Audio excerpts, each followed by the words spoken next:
So ayun na nga mga karab, good day sa atin lahat and welcome back na naman po sa atin panibagong video dito sa Grow a Garden 2. So kung makikita niyo mga karab is meron po tayo ditong hawak na rainbow seeds. So para lang po sa kalaman nyo is hindi po natin nakuha to sa ating mga followers or hindi po natin nakuha ito sa gifting. Kasi nga po kanina nagkaroon po dito ng rainbow admin abuse mga par and nagkataon naman na nakakuha tayo ng dalawa.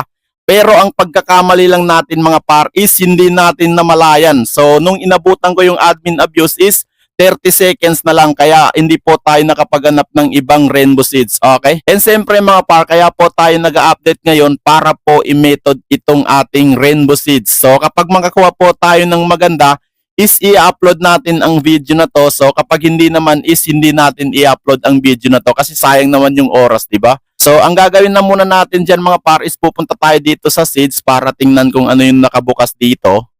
Okay, so bamboo pa rin, bilhin na natin yan.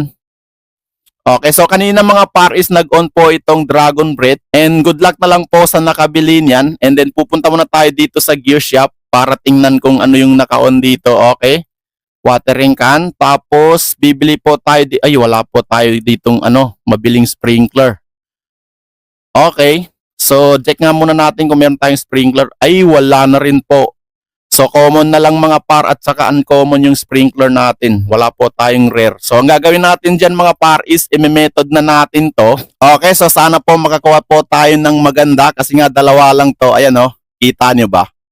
So, ilalagay na muna natin yung common sprinkler tapos uncommon sprinkler. Siyempre, dalawin na natin yan mga par kasi nga wala naman tayong rare eh.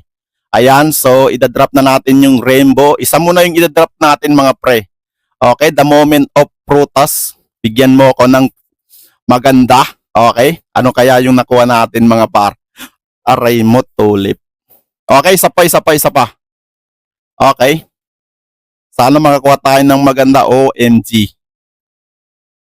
Please, bigyan mo ko ng maganda.